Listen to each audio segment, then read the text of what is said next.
दिवाळी होती म्हटलं कुठं कुठं जावं म्हणून कळत नाही. अगोदर गेले मामाच्या गावाला, नंतर गेले माहेरी, आता झाले पुण्याला. पुण्याला जायचं एकच कारण आहे माझं, कारण मला यायचं होतं नाशिकला परत रिटर्न, पण आम्हाला ना ट्रॅव्हलसाठी अंबाजोगाईला जावं लागतं आणि तिथं 10:30ला ट्रॅव्हल असती, पण रिटर्न येणाऱ्याला खूप उशीर होतो. त्यासाठी मग काका बोलले तू आमच्यासोबत पुण्याला चल आणि तिथून नाशिकला जा.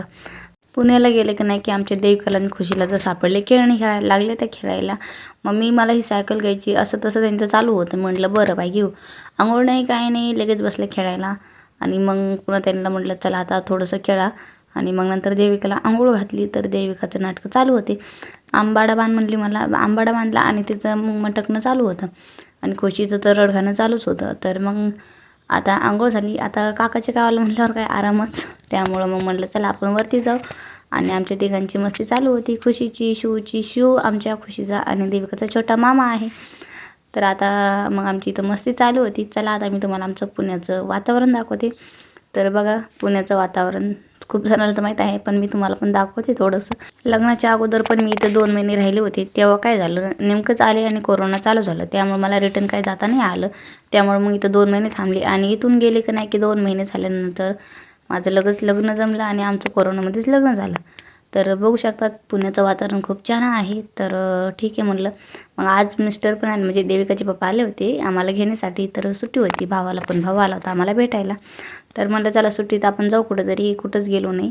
तर मग भैयाला म्हटलं चला आम्हाला जेजुरीच्या गडावर घेऊन जाय, कारण आम्ही लग्न झालं तसं पण तिथं दर्शनाला नाही गेलो. तर आता आले ते तर कारणाने जाऊया. तर मग त्याला म्हटलं चला जाऊया. तर सकाळी आवरून ठेवलं आणि लगेच पावसाने सुरुवात केली, नाही चालू होतं. मग म्हटलं चला आता ओला बुक केला आणि बस स्टॉपवर आलो.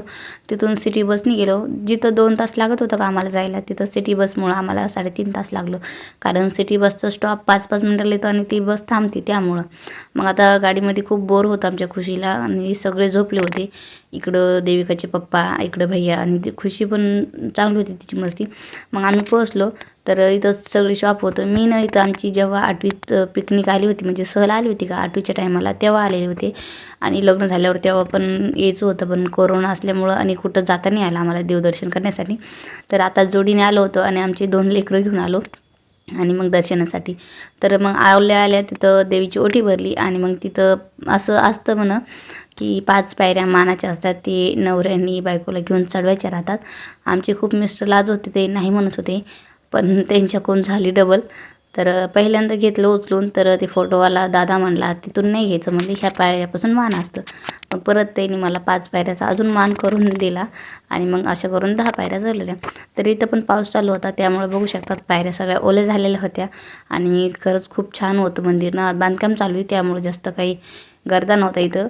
तर पण दर्शन खरंच खूप छान झालं, तुम्हाला तर दिसतच आहे बांधकाम चालू म्हणून. मग दर्शनाला लागलो आम्ही रांगेमध्ये आणि मग आमचे छान असे मोकळे दर्शन झाले. खरं तर भावामुळंच आज मला खंडोबाचं दर्शन घडलं. तर खंडोबाचं छान असं दर्शन केलं, तुम्ही पण नक्की दर्शन करून घ्या. नंतर मग आम्ही इथं भंडारा उधळायचा होता, कसा उधळावं ते काही समजत नव्हतं. इथं सगळे फोटोशूट ते करत होते. चला म्हणलं आपण येळकोट जय मल्हार सदानंदाचा येळकोट असं म्हणून आम्ही भंडारा उधळला. आणि खुशीला देविकाला वाटलं मम्मी काय करायचं आहे, मग त्या म्हणलं आम्हाला पण करायचं. म्हणलं करून घ्या. तर आमच्या खुशीने आणि देविकाने थोडक्यात रंगपंचमीच खेळली. तर सगळीकडे भंडारा झाला होता. पण खरंच मन असं आनंद झालं की खूप दिवसाची इच्छा होती माझी. लग्नाला आमच्या आता 6 वर्षे होतील, तरी पण आमचं काही दर्शन झालं नव्हतं. पण आज योगायोग आला, तर ठीक आहे म्हणलं आता दर्शनं केली. आम्ही रिटर्न चाललो होतो आता आमच्या नाशिकला. तर इथं आमच्या काकाने दोघीला सेम ड्रेस घेतले होते आणि ह्या सेम ड्रेसमुळे सगळेजण ह्याला जुळे म्हणतात. तुम्हाला पण ह्या नक्कीच जुळे दिसतात का, कमेंट बॉक्समध्ये नक्कीच सांगा. आणि मग ह्यांना एका दादानी कुरकुरा दिला होता खायला. मग म्हणलं आता ह्यांचं तर भागलं, आता मला पण खूप भूक लागली होती.